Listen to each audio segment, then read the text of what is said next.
Welcome to the Collision. He's Etan Thomas. I'm Dave Zirin, talking to you with somebody who I just cannot believe we're going to talk to. I'm very proud of this moment. We are talking to somebody who was arrested last week at the Capitol in protest of both racialized poverty at home in places like Milwaukee and the U.S.-funded destruction of Gaza by the Israeli armed forces. That alone makes this interview worth your time and certainly our time. But also, this individual, in addition to being a longtime philanthropist and activist, is also the co-founder of my whole family's favorite thing in the fridge, the thing we fight over. I'm talking about, from Ben & Jerry's, Ben Cohen. Ben Cohen, thank you so much for joining us. Dave, what a beautiful introduction. Oh, thank you. Thank you. Just to kick things off, if you could tell us what happened last Wednesday and why you felt the need to take such a step. I've been hearing about the slaughter in Israel that the U.S. is enabling, and that's been kind of driving me crazy. And then I saw an article about another breakout of lead poisoning in Milwaukee. And, the issue of lead poisoning drives me up a wall. I mean, ever since I found out about it when the thing happened in Flint, I looked into it and I researched it and I learned about it. And, there's this expert on lead poisoning, a pediatrician, who says if you wanted to put something into the water to keep a population down for generations on end, it would be lead. And it's lifelong brain damage, irreversible. There's nothing you can do about it.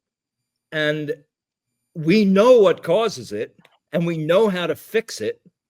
And we go around saying, oh, yeah, we know how to fix it, but geez, we just don't have enough money. And it's a load of shit. It's ridiculous. Of course, we've got enough money. I mean, we got trillions of dollars that we're spending on bombs. And, there's two ways that you get lead poisoning. One is from chipping lead paint. That's in the houses and apartments of low-income people. And it would cost like $10 billion to take care of all that, all over the country. And then there's another way that you get lead poisoning is from lead pipes in the water supply. And that would cost like $80 billion to take care of the entire country. And, those numbers, they sound really big until you realize that it's like 1/10 of 1 year's Pentagon budget. And, so if you do it over a period of 5 years, I mean, it's, what is it? I don't know, 2% of the Pentagon budget.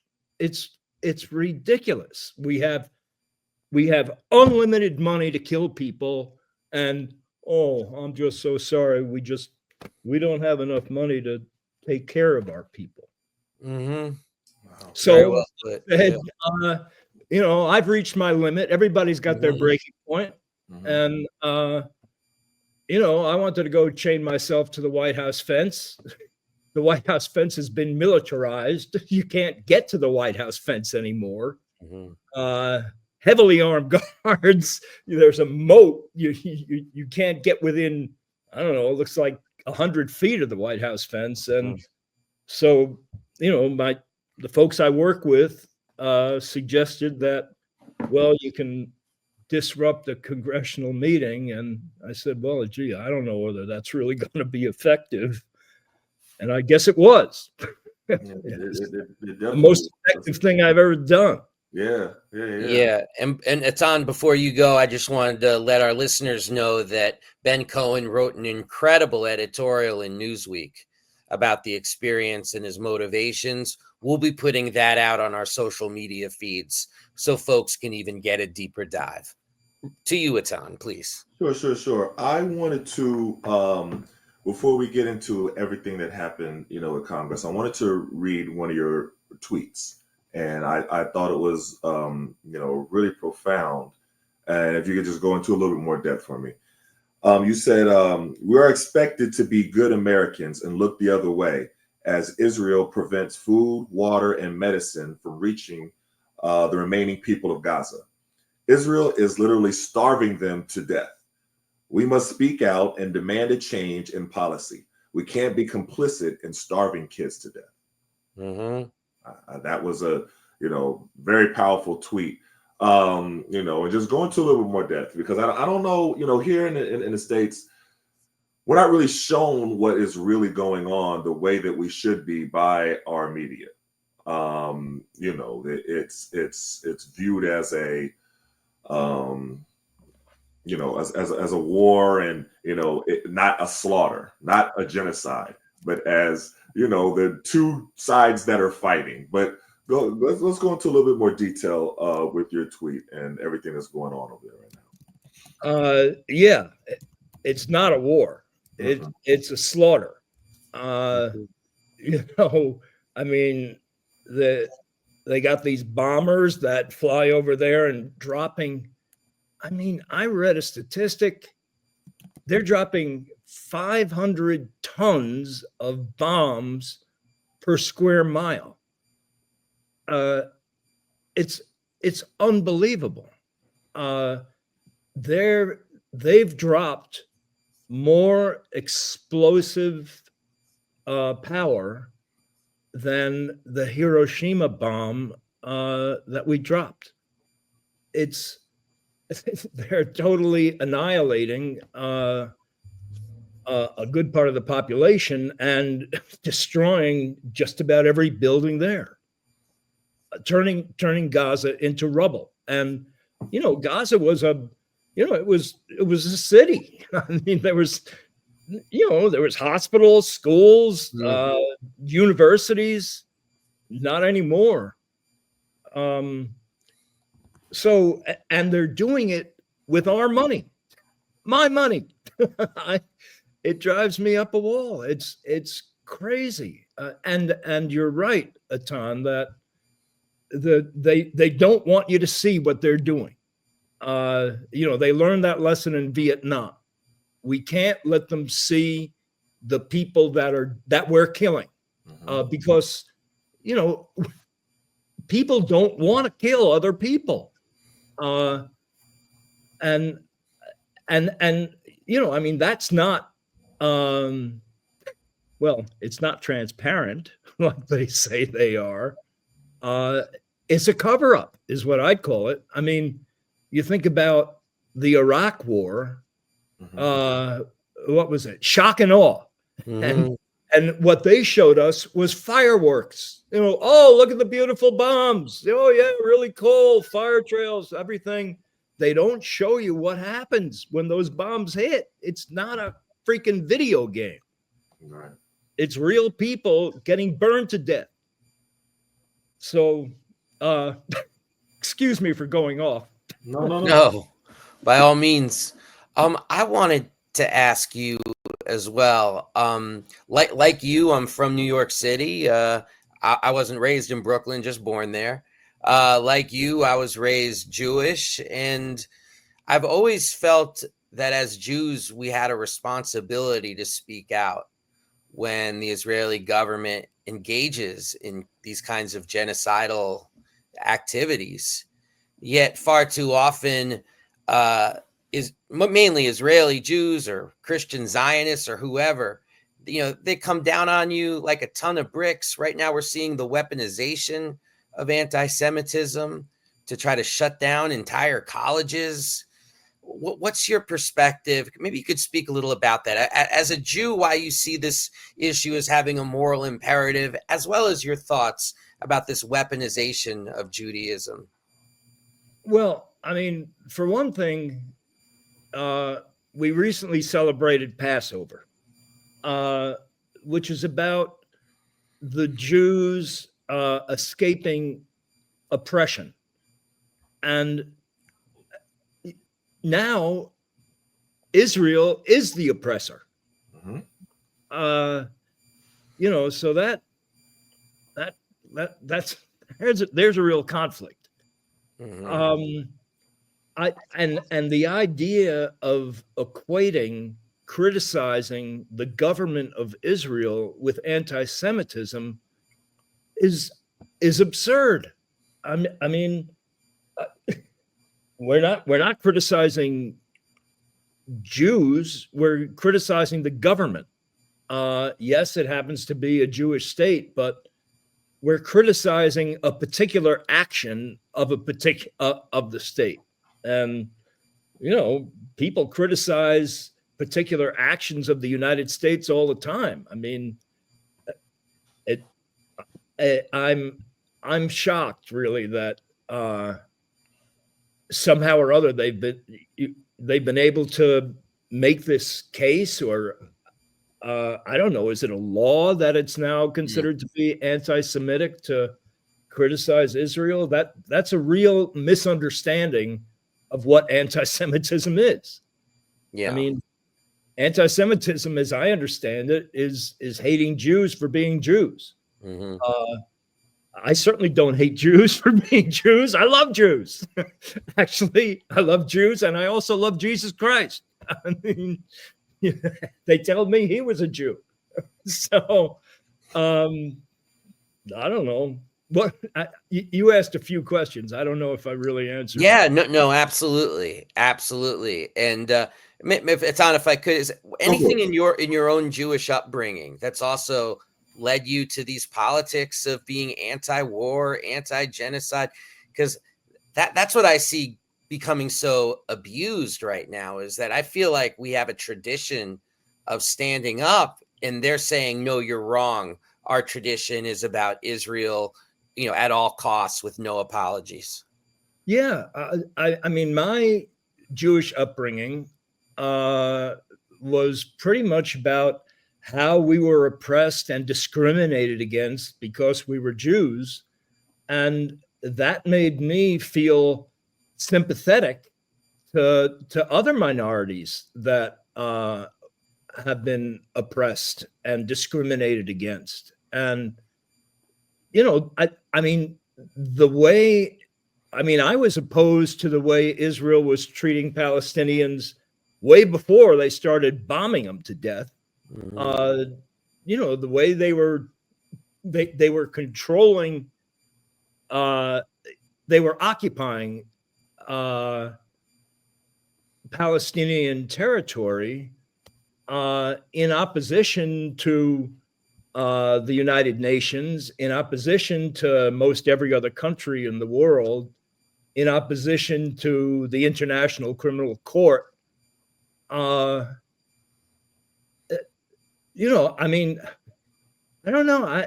People don't seem to be able to see it from the other side. I mean, how would you feel, if you were, confined to what the UN calls an open air prison, and you're not able to have a decent life? You're pretty much living in poverty. You need to depend on aid. I mean, something I've never really understood is, say before this recent slaughter, the people in Palestine required all this humanitarian aid, food, medicine, I don't know, water, whatever it is. And my understanding is that the rest of the world was paying for that aid. I don't understand why Israel wasn't paying for it. I mean, Israel gets to screw these people over and the rest of the world gets to mop up. I don't know. I mean, the U.S. does the same thing. I'm as critical of the U.S. as I am of Israel. I mean, in terms of what we did in Iraq and Afghanistan, I mean, no justification for slaughtering people in Iraq. And yeah, we break it, and we expect everybody else to fix it. One of the things I've, and I started this journey of reading and learning more about everything that's going on in Palestine and Israel and the history of it. This isn't something that just started, on October, was October 7th or October 9th with this started back in 1948, and even before that. And, it's interesting because there's this image that I've posted quite a few times. I'll probably post it again. And it's, in a reference to the book, which was one of my favorite books. I got to give a shout out to Miss Givens in the 7th grade at Carver Middle School for having me read this book. And it's kind of been like the template of everything, called The Animal Farm. Huh. And so it's the concept of, at the end, when they looked into the window and they saw the pigs standing upright and, walking around with clothes on and everything like that, and imitating the humans, and all the animals were in shock. And that's where I see as Israel has almost become, as the tragedy of becoming what you always hated the most, becoming the oppressor. And Israel had, Jews have gone through a tremendous atrocity with the Holocaust. And, learning that history even at a young age. I remember reading Anne Frank, The Diary of Anne Frank, and, visiting Holocaust museums and understanding the history. But then when you're looking at the policies, you're like, wow, well, now you're kind of walking upright. You know what I mean? Like the evil humans. You're doing to another group of people what was done to you. And that is really tragic. Do you see that connection, or do you think that's taking it too far? No, I totally see it. And it, I mean, what I kind of understand is that both the Palestinians and Israel have a claim to the same piece of land. And I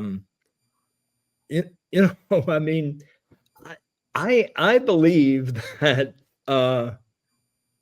human beings, if they put as much effort into trying to come up with solutions diplomatically as they do into making war, I think they could actually do it. I don't believe that the mothers of children in Palestine, or the mothers of children in Israel, want to see children in the other country killed. They don't want to see their own kids killed. I think that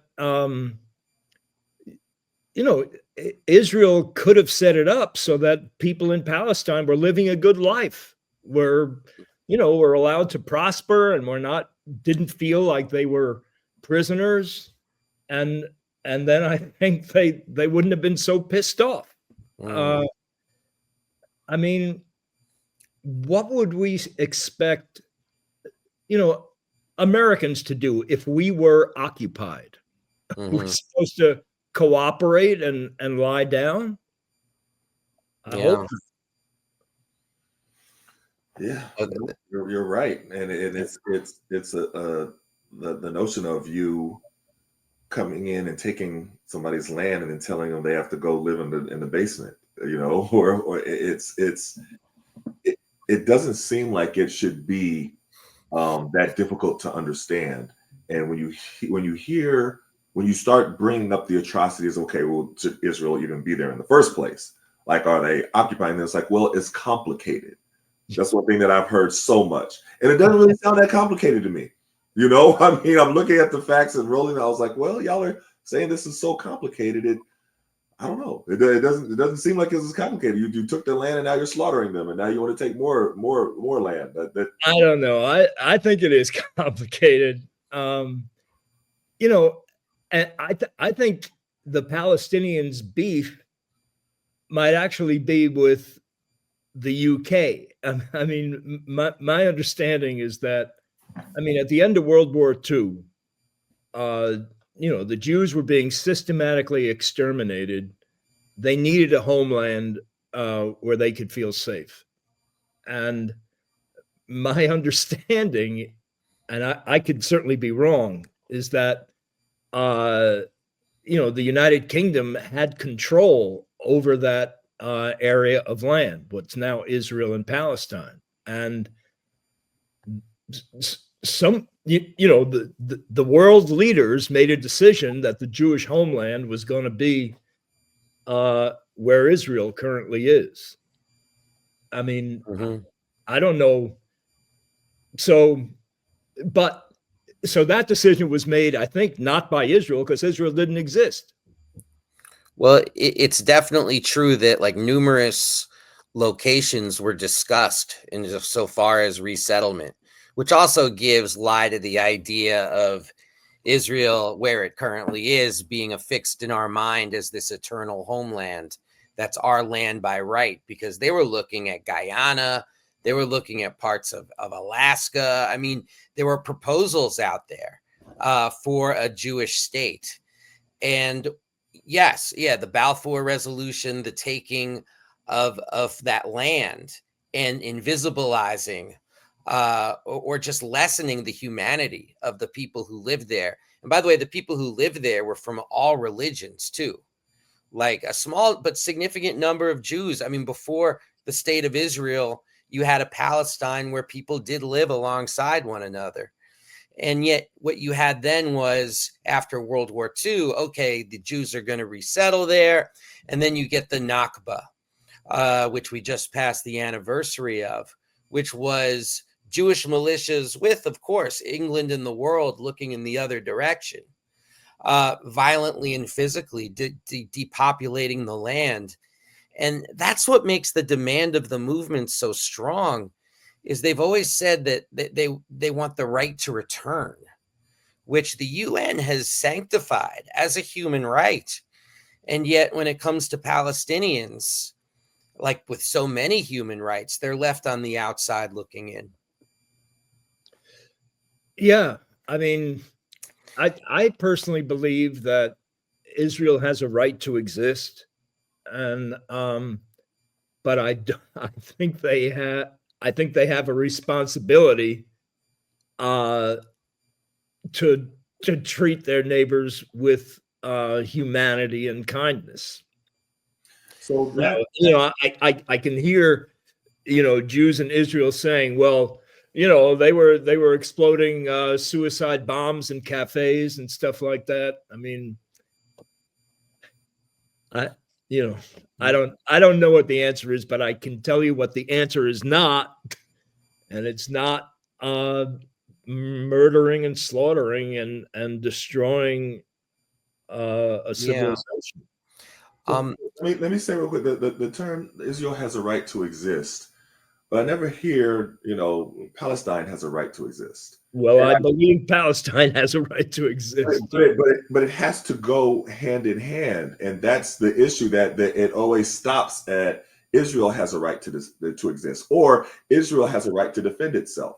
Never Palestine has a right to defend itself, or Palestine has a right to exist, or Palestine has a right to be treated as human beings.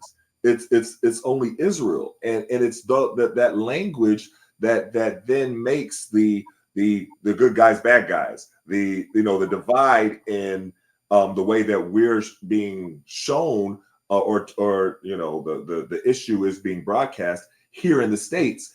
And it's never, whether you're looking at politics, and it's on both sides. It's not just on one side. It's both of them have the same exact language, and they'll say that the phrase Israel has a right to defend itself, Israel has a right to exist.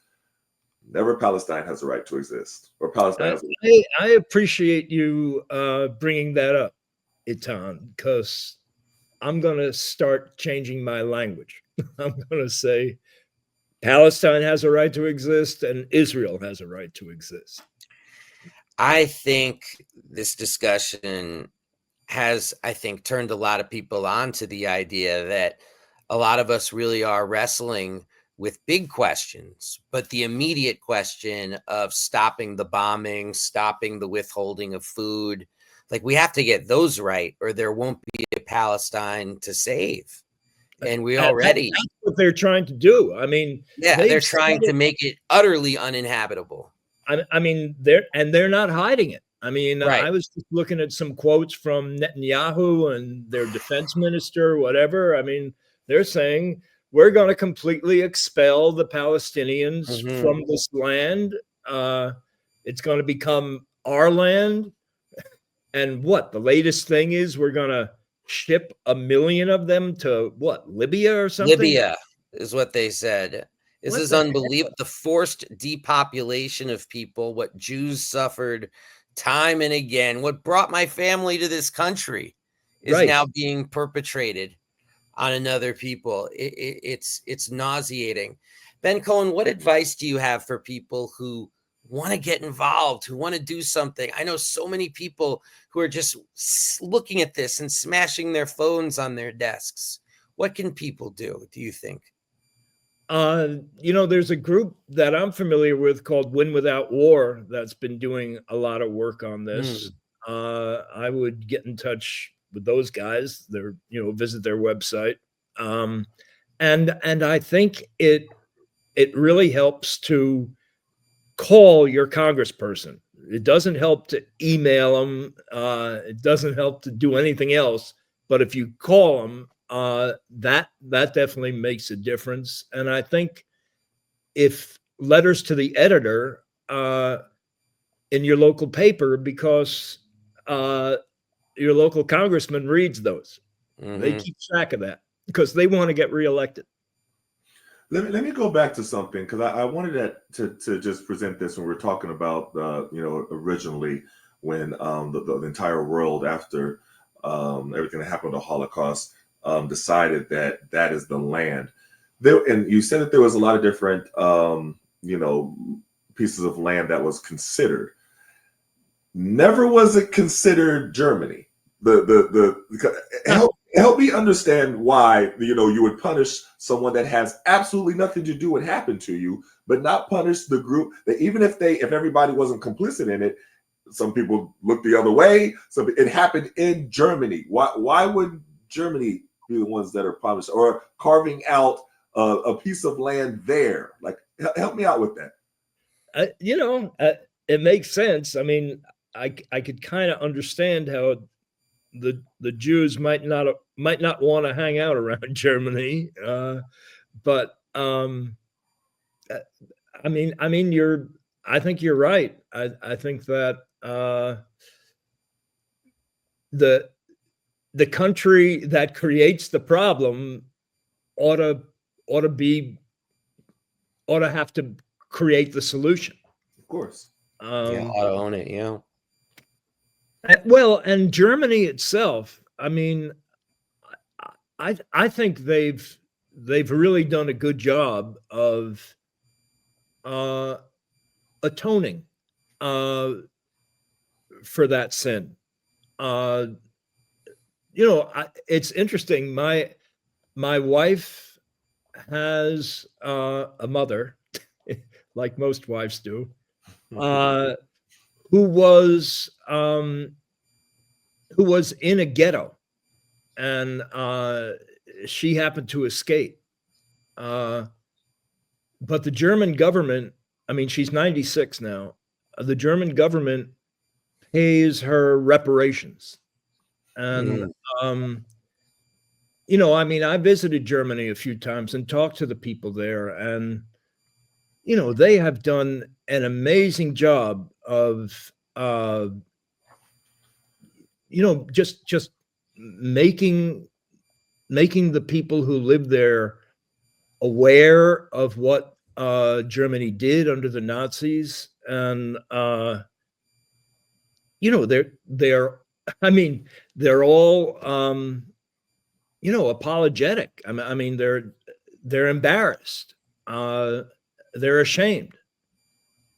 And, which is kind of as it should be. I mean, they're ashamed for their country. I mean, the people I were talking to, weren't alive, during the time of the Nazis, but they're they didn't sweep it under the rug. They owned up to it. Unlike what's going on right now in the US, I mean, Trump is saying, scrub any part of the history, scrub any part of the museum, scrub any part of the education curriculum that does not make kids think that America is the greatest country in the world. Don't tell them the truth. No. I mean, we got problems right here in River City. Yeah. When you let me jump in real quick. When you're talking about, and you said as far as reparations, I grew up in Tulsa, Oklahoma, and that's the home of the Tulsa Race Massacre. And none of the descendants or victims have received any reparations, as if all around the country. We still have Miss Viola Fletcher just celebrated a birthday, and she is the last living member from the Tulsa Race Massacre. She's still living right now. So when I hear Trump say, or I hear different, people from the right and, Republicans say, well, that's so far removed, we can't even talk about reparations. Reparations can't even be on the table. When you have not only just descendants, but actual people who were there when this atrocity happened, still living right now, it's frustrating that that's never on the table. And it should be. And as you just said, your wife's mother right now, in Germany is paying, reparations and atoning for everything like that. And that's not even on the table for America to do. That's a frustrating fact. Yeah. Yeah, I agree with you. I mean, it's interesting. I was talking with one interviewer, about the issue of generational wealth. The generational wealth gap between white people and black people. And he was saying, and an example I was giving was, that my family bought a house using a government loan program in the 1950s. And that government loan program redlined and would not loan into black areas. And if a black person wanted to get around that and get a loan for a house in a white area, they wouldn't do that either, because they said, well, then that makes it a black area. And that was official U.S. government policy in writing. And so I pointed out that has, a house is how people, that's how people get equity. That's how they start building equity. That's how they start achieving some degree of wealth. And so I was saying that, that's one of the reasons for this generational wealth gap. And he's saying, well, that was back a long time ago. That's, you're talking about the 1950s. This is today. And how can what happened in the 1950s affect people today? He didn't get it. But yeah, it's generations. If we talk about it in in the business world.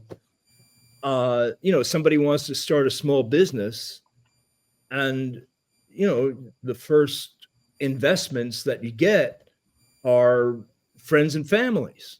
And white people have friends and families that can give them some money to help them out to start, and because they've got that generational wealth. And black people don't have it, not near as much. Well, especially as the generational wealth, when you trace back where it came from, especially here in America, when you're dealing with the North and the South, it's always tied to slavery. And slavery is the reason why there is such a wealth gap, where black people were not allowed to own anything. Because they were owned. because they were, oh, right. So the even the notion that that only happened in the South is false, because you go all through the North and you go and you trace back to where this generational wealth started. It's all stemmed, from slavery, and that's part of knowing that history, and why it's so, it's so impactful that Trump is trying so hard to erase that history, to dispel any type of racial inequity, inequality, or anything else, because he says, oh, but the part that is not amazing, but the amount of people who then buy into it, to say, yes, there is no, and that's, there's so many correlations to what was going on in Germany to what Trump is doing right now. Yes. And I don't think enough people are making that correlation.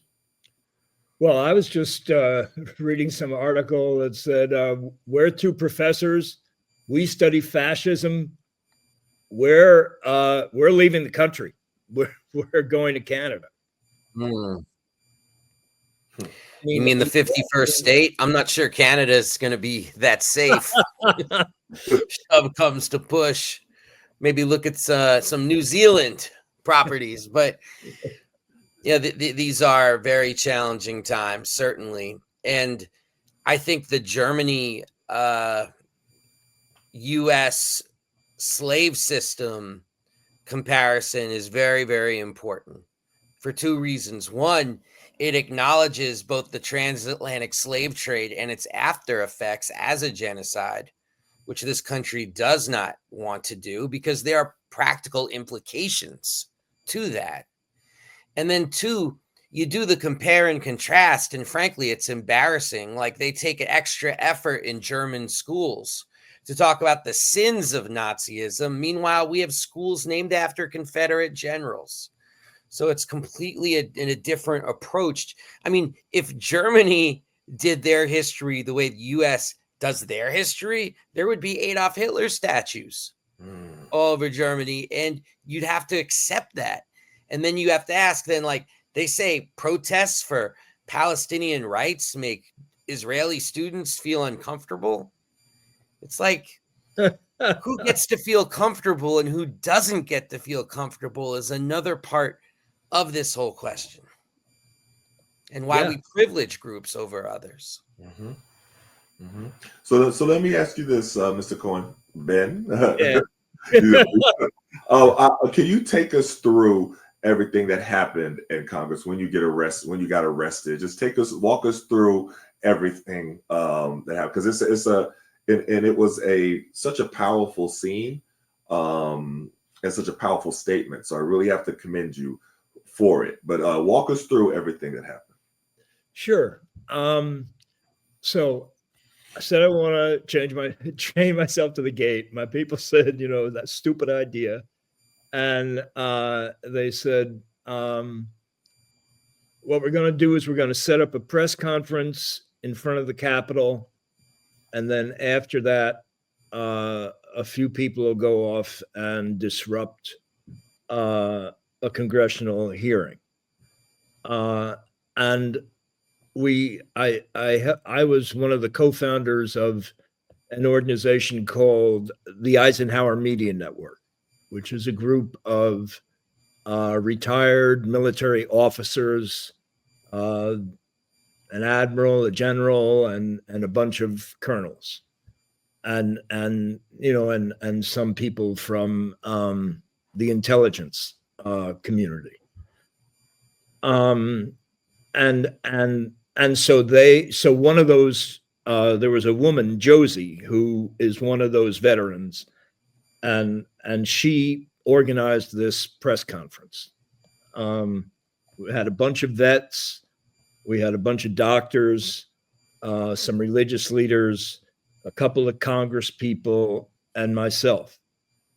So we had that press conference, and then, somewhere in the middle of it, a few of us melted off, as we were told to do, to go to this congressional hearing. And then they said, oh, there's been a problem. We can't get into the congressional hearing, so that part of it is over.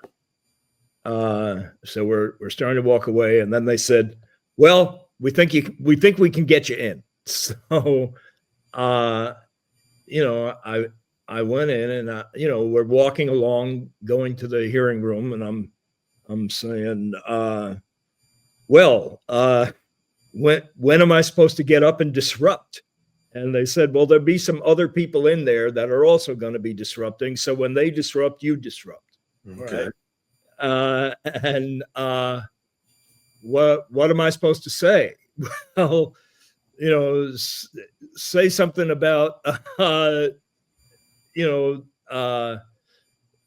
Medicaid and the bombing of Gaza, and so I'm trying to figure out how to put those two together. I'm trying to come up with some wording that would be short and effective. Mm-hmm. And we end up going into this hearing room, and I had no idea what hearing room it was. I had no idea what committee was there. And I'm sitting there, in the spectators, section, and I'm looking in front of me, and there's Bernie Sanders, and next to him is the Republican head of the committee, and he, the Republican starts giving his, introductory remarks, and then Bernie starts giving his, and then, Bobby Kennedy walks in. So I figured out that this must be the Health and Human Services Committee, and somebody behind me started getting up and yelling something, and so I got up and yelled that Congress is buying bombs and giving them to Israel to kill kids and taking the money from Medicaid for poor kids in the U.S. And then they, came and dragged me out of there and handcuffed us. There were about 6 of us. We're walking down the hall to get to the paddy wagon, and I think there were some people from Code Pink that were prompting me with questions as I'm walking down to get me to say, what I had said. And then they, prompted me to talk about the starvation, and they were videoing at the same time. And then we ended up next to the paddy wagon, and then they searched each one of us very intensely and stuck us in the paddy wagon. I was really impressed that the paddy wagon was air conditioned. I'd been in a paddy wagon before, and it was never air conditioned. And there's a wall down the middle of it that separates the boys from the girls. And I was on one side with a guy, and I think there were 4 women on the other side. And the guy who was on my side, he was, I was going to say he was an older fellow, but I guess I'm an older fellow. He was a contemporary. And he had a bunch of joint replacements, knees and hips and stuff, and he had a very hard time getting into the paddy wagon. I mean, the police were good. They didn't they didn't use excessive force. They were concerned about this guy that was having a hard time getting in. And then they drove us to there's a special Capitol Police, and they have their own special station. They drove us there, and we hung out in some room, and one by one they kind of called us into another room, asked us a bunch of questions, and then sat us down somewhere, searched us again, and eventually they said, Well, they charged me. They said pay $50 and you can go. So I did. That's really good. So this last question. I'll start wrapping this up. But how has the backlash been, or support? How has that support been? Because I'm sure you have, both, a lot of both, been since that day. I guess, I don't really look at social media. So, Smart. if people are dumping on me on social media, I'm not aware of it. I mean, I guess I did see a little of the, flamers, but I really don't follow it. But in terms of email and text, it's all been incredibly positive. I mean, I heard from people I haven't heard from in 10 or 20 years. I mean, part of the exhausting part of this thing was just trying to respond to everybody that was, congratulating me, wishing me well, and, just saying how much they supported and agreed with what I did. I mean, clearly it was, it struck a chord. It was, the right place, the right time, the right words. Code Pink people did a great job of catching that video. And, I just heard that the video got like 15 million views. Jeez. And I heard that the biggest tweet that Ben and Jerry's ever put out got 9 million views. So it was huge. I've never experienced anything like that. Wow. Well, Ben Cohen, as we say here on the Collision, thank you so much for taking the time to speak with us. It's truly, it's been a pleasure and an honor. And I think an example for so many people that they don't just have to be mad. They don't just have to stew, that they can find something to do to push back against this terrible tide. Yeah. It's been great being on with you guys. I've never met Etan in 3D, and I just met you for the first time, Dave. And one of these days, we should get together in 3 dimensions. It would be love it. It would be nice. Yeah, keep in touch. I mean, I don't know. I just have a real feeling of simpatico and closeness with you guys. And hey, at Baseline, if you're ever in the DC area, we will be there to see you. Oh, is that where both of you guys are located? Yeah. Yes. Well, I get there every now and then. We could have bailed you out. Yeah, right. and let me just say this, and before we go, I've told Dave this a lot of times. I've told Chuck Modiano this a lot of times. I'll tell you, it's even more important for Jewish people to speak out about the injustice and atrocities of the state of Israel, and it means a lot. And it was really amazing seeing in New York and DC in particular the amount of Jewish organizations, that American Jews that were letting their voices be heard, letting their objections be heard, letting them know that no, this does not represent Judaism. You're not going to do this in our name and have us all go along with it and say just all Jews are supposed to feel the same exact way, that this is correct.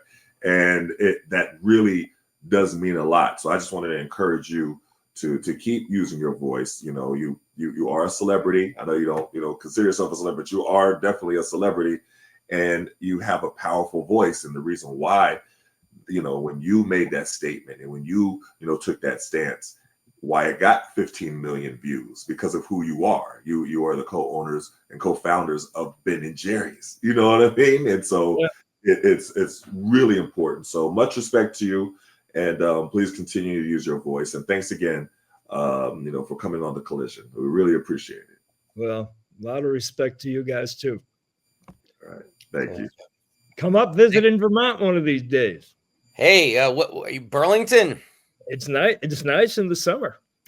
Etan, let's put a pin in that one, sir. Let's do it. Vermont is amazing. A lot of big All right. dogs, but otherwise very nice. All right. Sounds Talk good. to you. Go Knicks. Yeah. Appreciate it. Take care. Bye-bye.